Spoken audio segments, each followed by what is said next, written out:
24번 해설하기에 앞서 아는 사람은 알고 모르는 사람은 모르는 고급 정보를 하나 알려드릴게요. 이렇게 법령 해석을 두고 다투는 지문은요, 출제자들이 진공 속에서 어디 갇혀갖고 쓴 게 아니라요, 출전이 있어요. 어딜까요? 정부에서 이런 것만 하는 곳이 있거든요. 바로 법제처입니다. 법제처 유권 해석 사례를 바탕으로 이 지문을 만든 거예요. 정부입법 지원센터로 들어가셔서 법령 해석례를 클릭하시면 이렇게 사례들이 쫙 나옵니다. 물론 내용이 너무 많아서 우리가 다 읽어보긴 어려워요. 그럴 때는 출제자들이 좋아하는 용어, 포함 같은 거 이걸로 검색해서 나오는 걸 그나마 좀 선별해서 보시면 운이 좋으면 여러분들이 칠 시험에 적중될 수도 있고요. 그게 아니더라도 이 영상을 다른 분들도 많이 보실 테니까 모의고사 제작하시는 분들은 이걸 바탕으로 문제 많이 만드셔서 수험생들에게 실질적으로 도움이 될 수 있는, 연습을 넘어 적중까지 가능한 그런 문제 만들어 주시길 바라겠습니다. 자, 그럼 문제 풀어볼게요. 대화의 빈칸에 들어갈 내용으로 가장 적절한 것은 안녕하십니까, 저는 공립학교 A 고등학교 교감입니다. 학교 교육 방침을 명확히 밝히는 조항을 학교 규칙 이하 학칙에 새로 추가하려고 합니다. 이때 준수해야 될 게 뭐죠?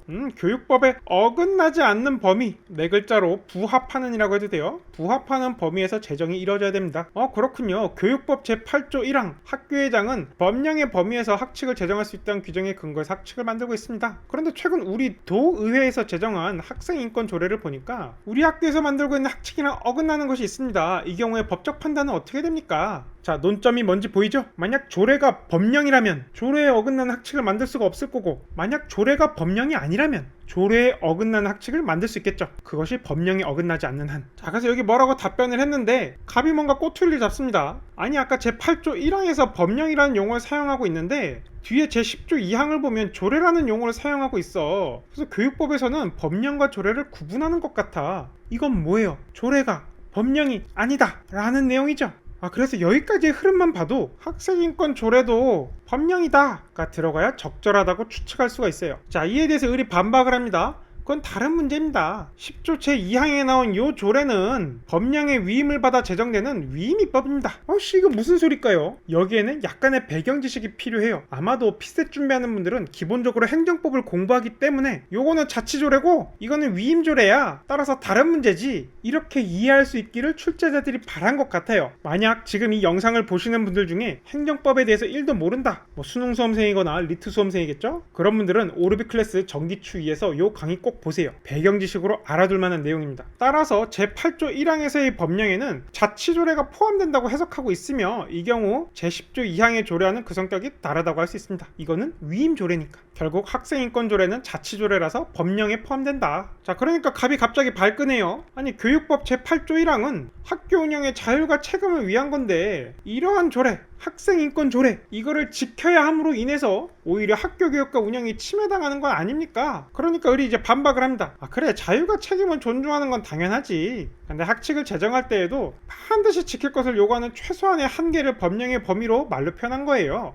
좀 지킬 건 지키자. 더욱이 학생들의 학습권, 개성을 실현할 권리 등은 헌법에 보장된 기본권에서 나오고 교육법 제18조 4에서도 학생의 인권을 보장하도록 규정하고 있어. 이 학생인권조례도 헌법, 또 교육법을 근거로 나온 거야. 그러니까 군말 말고 학생인권조례에 어긋나는 학칙 만들 생각 하지 마. 어때요? 흐름이 좀 이해가 되나요? 그래서 찾아보면 정답은 5번이죠. 학생인권조례는 법령의 범위에 있다. 자치조례이므로 이것에 위반되는 어긋나는 학칙은 교육법에 초촉된다.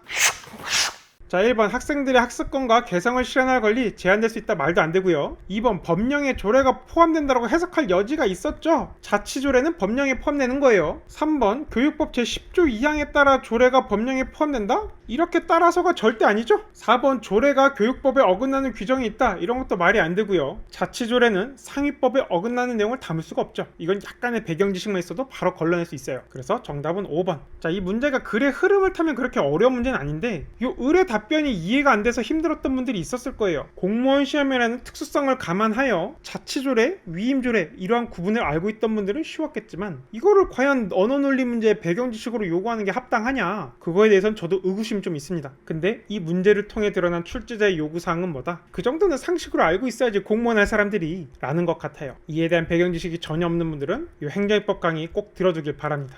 주의! 자치조례는 모두 법령에 포함된다 라고 일반화하거나 단정할 수 없습니다. 단지 이 문제와 관련해서 자치조례인 학생인권 조례가 교육법 제8조 1항에서 말하는 법령에 포함된다는 것일 뿐입니다. 자세한 사항은 첨부 파일을 참고해 주세요.